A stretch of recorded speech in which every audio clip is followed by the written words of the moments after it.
Hello students, today we will start our next chapter of chapter 4, the making of a global world. In previous topic we read about how the food travel one country to another and how the silk route connected to one country to another and how the culture, disease and the trade connected to one country to another and how uh, किस तरह के उसके अंदर उसमें changes आए थे और किस तरह की उसके अंदर रिस्ट्रिक्शंस लगाई गई थी। जो आज का टॉपिक है वो अब है हमारा 19th सेंचुरी के बारे में हम डिस्कस करेंगे। अब जो 19th सेंचुरी थी इसके अंदर वर्ल्ड क्या था, काफ़ी सारे चेंजेस आ चुके थे। ये चेंजेस थे economic, political, social, cultural and technological. अब ये इन चेंजेस की वजह से क्या हुआ, जो हमारी पूरी की पूरी सोसाइटी है वो ट्रांसफॉर्म हो गई थी और वो उसने क्या किया था, एक दूसरे के साथ इंटरेक्ट हुई थी और उससे हमारी इकोनॉमी में क्या हुए थे, जो एक कंट्री के दूसरे देश के साथ जो रिलेशन थे वो भी क्या हो गए थे, रीशेप हो गए थे, उसमें भी चेंजेस आ गए थे। जो इकोनॉमिस्ट थे उन्होंने आइडेंटिफाई किया कि जो 19th सेंचुरी थी इसके अंदर 3 टाइप्स ऑफ मूवमेंट हुए थे, फ्लो हुआ था, इंटरनेशनल इकोनॉमिक एक्सचेंज हुए थे। अच्छा, first one is flow of trade and the second one is flow of labour and the third one is flow of capital. In first one flow of trade, trade means goods का क्या हुआ था, trade शुरू हो गया था, जैसे कि कॉटन और वेट का। सेकंड फ्लो था लेबर का हुआ था, जिसमें लेबर में पीपल क्या करते थे, काम की तलाश में माइग्रेट करते थे वन कंट्री टू अनदर या वन प्लेस टू अनदर, वो काम की तलाश के लिए। जो थर्ड मूवमेंट था वो हुआ था कैपिटल का, क्योंकि कोई भी काम करने के लिए कैपिटल की ज़रूरत होती है। और ये जो इन्वेस्ट हुआ ये क्या किया गया, शॉर्ट टर्म और लॉन्ग टर्म दोनों के लिए किया गया। अब ये जो 3 फ्लो थे वो क्या थे, क्लोजली क्या थे, एक दूसरे के साथ इंटरवोवन थे, जुड़े हुए थे और जो क्या कर रहे थे, पीपल की लाइफ को भी अफेक्ट कर रहे थे। अब ये जो इंटरकनेक्शन से कई बार क्या होते थे, ये टूट जाते थे। क्यों, कई बार जैसे कि जो लेबर माइग्रेशन था वो क्या था, उसके ऊपर ज़्यादा रिस्ट्रिक्शंस लगा दी जाती थी, क्योंकि ज़्यादातर कंट्री क्या सोचती थी कि वो क्या करेगी, ज़्यादा से ज़्यादा लेबर मंगवाएगी और सस्ते दामों पर उनसे काम करवाएगी। इतनी ज़्यादा जो शर्तें थी गुड्स और कैपिटल फ़्लो पर नहीं थी, लेकिन फिर भी ये जो तीनों के तीनों हमारे क्या है, फ़्लो हुए थे, ट्रेड, गुड्स और ट्रेड का, लेबर का और कैपिटल का। ये हमारी जो वर्ल्ड की इकोनॉमी है उसके बारे में हम इनसे अच्छी तरह से समझ सकते हैं।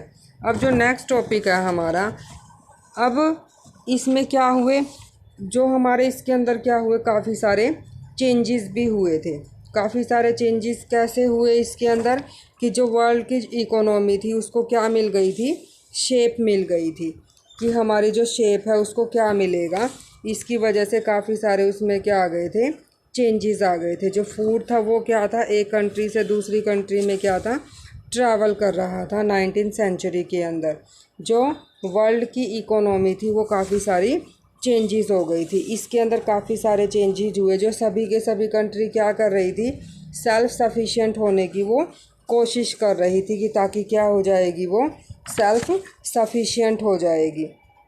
अब इसके अंदर क्या हुआ, टेक्नोलॉजी ने भी इसके अंदर काफ़ी सारा रोल प्ले किया है और इसके अंदर काफ़ी सारे क्या हुए थे, ड्रामेटिक चेंजेस हुए थे। जो हमारी वर्ल्ड की इकोनॉमी थी उसके अंदर कैसे, बल्कि वर्ल्ड इकोनॉमी को कैसे शेप मिल गई थी। इसमें सभी सेल्फ सफिशिएंट होना चाहते थे फूड के बारे में। अब लेकिन जो ब्रिटेन क्या कहता था कि जो सेल्फ सफिशिएंट होना है फूड के ऊपर, इसका मतलब क्या है कि उनका जो लिविंग स्टैंडर्ड है वो क्या है, वो भी लो है और जो सोशल कॉन्फ्लिक्ट है वो भी शुरू हो गए थे।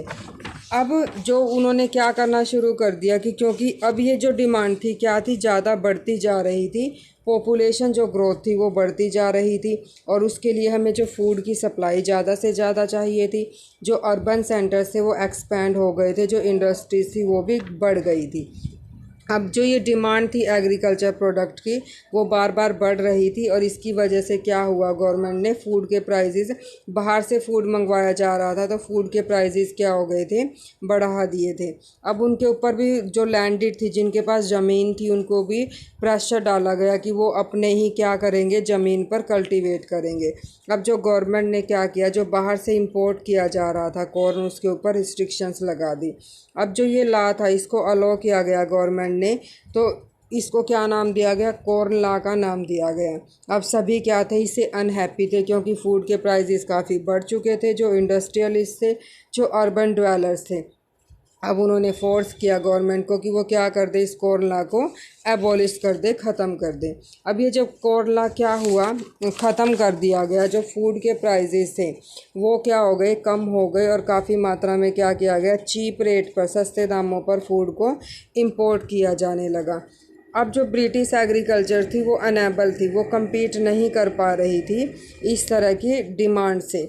तो इसलिए जो वास्ट एरिया लैंड था, जो अनकल्टिवेट पड़ा हुआ था, तो उसको उन्होंने क्या करना शुरू कर दिया, कल्टीवेट करना शुरू कर दिया। जो हज़ारों मैन और वुमेन थे वो क्या करने लग गए थे, उसके ऊपर काम करने लग गए थे। और कुछ लोग क्या थे, अब शहरों को छोड़कर चले गए थे। अब क्या महसूस किया गया, जो प्राइजेज़ है फूड के वो क्या हो गए थे, अब कम हो गए थे।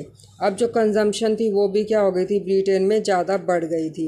अब मिड 19th सेंचुरी में क्या हुआ, फास्टर इंडस्ट्रियल ग्रोथ हुई, और जो जिसकी वजह से क्या हो गए थे, लोग हायर इनकम अर्न करने लग गए थे, और ज़्यादा से ज़्यादा वो फूड को ख़रीद सकते थे। अगर पूरे के पूरे वर्ल्ड में देखा जाए, जो ईस्टर्न यूरोप, रूस, अमेरिका और ऑस्ट्रेलिया थे, जहाँ पे उन्होंने लैंड को क्लियर किया, जहाँ पे फॉरेस्ट थे, वहाँ पे उन्होंने अपना फूड के प्रोडक्शन को एक्सपेंड किया, ताकि वो जो ब्रिटिश की डिमांड थी उसको पूरा कर सके। अब ये केवल इनफ नहीं था कि केवल लैंड को ही साफ़ करना, बल्कि जो रेलवे था वो भी नीडेड थी, ताकि वो ऐसे एरिया के साथ लिंक कर सके जो रीजन में जहाँ पे एग्रीकल्चर की जा रही है, और वहाँ से वो प्रोडक्ट ले सके। अब न्यू हार्बर्स बनाए गए। हार्बर्स मतलब कि माल की ढुलाई के लिए क्या किया गया, न्यू मल की डिब्बे बनाए गए। अब उनको एक्सपेंड किया गया। जो शिप के कार्गोज थे, जो पीछे जो डिब्बे जुड़ते थे, उनको भी बढ़ाया गया। अब पीपल को भी क्या बोला गया कि वो सेटल हो जाए एक जगह पर, और क्या करे, कल्टीवेशन करे। इसका मतलब था कि जो बिल्डिंग होम्स, उन्होंने क्या बोला कि वो अपने घर बनाएंगे और वहाँ पे सेटल हो जाएंगे। अब ये जो एक्टिविटी थी, साथ ही साथ क्या हुआ, इसके अंदर रिक्वायर्ड किसके लिए थी, लेबर और कैपिटल की थी। अब जो कैपिटल कहाँ से आ रही थी, जो फाइनेंशियल सेंटर था कैपिटल का, वो लंदन था। अब जो डिमांड थी लेबर की, वो कई प्लेसेस पे क्या होती थी, ज़्यादा थी, तो लेकिन कई बार उसकी सप्लाई क्या होती थी, शॉर्ट होती थी। जैसे अमेरिका और ऑस्ट्रेलिया के अंदर काफ़ी सारे लोग क्या हो गए थे, वहाँ से मूव कर गए थे। नियरली देखा जाए तो 50 मिलियन पीपल क्या थे, इमाइग्रेट हो गए थे। कहाँ से, अमेरिका, और क्या हो गए थे, वो यूरोप से अमेरिका और ऑस्ट्रेलिया में जाकर वो बस गए थे। पूरा का पूरे वर्ल्ड में देखा जाए तो 150 मिलियन पीपल अनुमान लगाया गया है कि उन्होंने अपने घर छोड़ दिए थे, काफ़ी वो दूर दराज के इलाकों में जाकर रहने लग गए थे, और किसके लिए, काम की तलाश में, ताकि उनका जो फ्यूचर हो वो क्या हो, बेटर हो। अब 1890 में क्या हुआ, जो ग्लोबल एग्रीकल्चर इकोनॉमी थी वो क्या हो गई थी, शेप में आ गई थी। अब उसमें भी काफ़ी सारे, और ये किसकी वजह से चेंजेस आए थे, हमारे जो 3 फ्लो थे उनकी वजह से इसमें काफ़ी सारे चेंजेस आए थे। कैपिटल फ्लो हुई थी, इकोलॉजी थी, और टेक्नोलॉजी थे। अब फूड केवल वहाँ पे केवल ग्रो ही नहीं करते थे, वो शहरों से और गाँव से ही नहीं आता था, बल्कि अब फूड क्या था, थाउजेंड्स ऑफ माइल्स अवे से क्या किया जाता था, उसको ख़रीदा जाता था। अब केवल उसको अपनी ही लैंड पे ग्रो नहीं किया जाता था, जो एग्रीकल्चर वर्कर्स थे, और कुछ क्या थे जो रिसेंटली अभी आए ही थे, और जिनके पास कोई काम नहीं था, उन्होंने भी क्या करना शुरू कर दिया था, खेतों में काम करना शुरू कर दिया था। अब जो प्रोडक्शन निकल के आ रहा था, उसके लिए किसकी डिमांड थी, सबसे ज़्यादा डिमांड क्या थी कि उसको क्या किया जाएगा ट्रांसपोर्ट किया जाएगा रेलवे के थ्रू। अब उनका पर्पज़ क्या था, ज़्यादा से ज़्यादा जो रेलवे के कार्गोज थे उनको बिल्ड करना था, जो शिप्स थी उनको भी इंक्रीज़ करना था। लेकिन इसके लिए उनको क्या चाहिए थे, ऐसे मज़दूर चाहिए थे जिनको उनको लेबर क्या करनी पड़े, कम देनी पड़े। अब इस जैसे जैसे ये ट्रांसपोर्टेशन बढ़ता जा रहा था तो वहाँ पे काफ़ी सारे जो लो पेड वर्कर्स थे वो कहाँ से आ रहे थे, सदर्न यूरोप से, एशिया से, अफ्रीका से और कैरिबियन से। अब इसमें भी काफ़ी सारे क्या हुए थे, ड्रामेटिक चेंजेस हुए थे।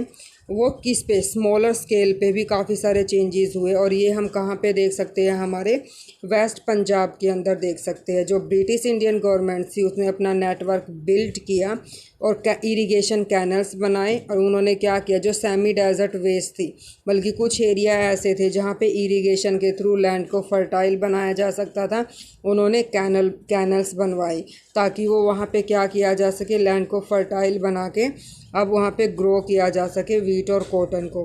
अब ये जो कैनल थी इनका जो इंक्रीज़ करने का जो ब्रिटिश का मोटिव था वो क्या था, ताकि वो क्या कर सके, ब्रिटिश की जो डिमांड है उसको पूरा कर सके। और उन जो कैनल कॉलोनीज़ बनाई गई, जो एरियाज़ थे इरिगेटेड न्यू कैनल्स, उनको साथ वहाँ पे क्या खोला गया, जो पीजेंट्स थे, जो किसान थे दूसरे पार्ट के पंजाब में, उनको वहाँ से लाकर कैनल कॉलोनीज़ के अंदर सेटल किया गया। अब ये स्टोरी केवल फूड का ही एग्जाम्पल नहीं था, फूड के लिए ही ये नहीं कर रही थी इतना काम, बल्कि क्या कर रही थी वो कि ताकि क्या हो, ज़्यादा से ज़्यादा कॉटन हो और साथ ही साथ रबड़ हो, और ताकि जो ब्रिटिश टेक्सटाइल मिल में इसकी डिमांड है उसको वो पूरा कर सके। अब जो रीजनल स्पेशलाइजेशन था, मतलब कि जो वहाँ के लोग थे, मतलब कि कोई भी लोग है वो अपनी एग्रीकल्चर लैंड के बारे में अच्छी तरह से जानता है कि इसमें हम क्या प्रोड्यूस कर सकते हैं और क्या नहीं कर सकते। अब जो रीजनल स्पेशलाइजेशन भी आ चुकी थी, अलग अलग तरह की जो कमोडिटी थी वो भी डेवलप हो गई थी। अब 1820 और 1940 में देखा जाए, जो वर्ल्ड ट्रेड का जो एस्टीमेट कितना था, 20 to 40 टाइम्स मल्टीप्लाई हो चुका था, मतलब कि 25 से 40 गुना तक बढ़ चुका था। और ये क्या था, इसका जो 60% था वो कहाँ से लिया जाता था, प्राइमरी प्रोडक्ट से लिया जाता था, जो एग्रीकल्चर प्रोडक्ट है, जैसे वीट और कॉटन, साथ के साथ मिनरल्स और सच एज कोयल। अब ये मतलब कि जो हमारा प्राइमरी सेक्टर से प्रोड्यूस किया जाता था। अब जो नेक्स्ट टॉपिक था होगा हमारा, वो होगा रोल ऑफ टेक्नोलॉजी। इसको हम नेक्स्ट वीडियो में कंटिन्यू करेंगे।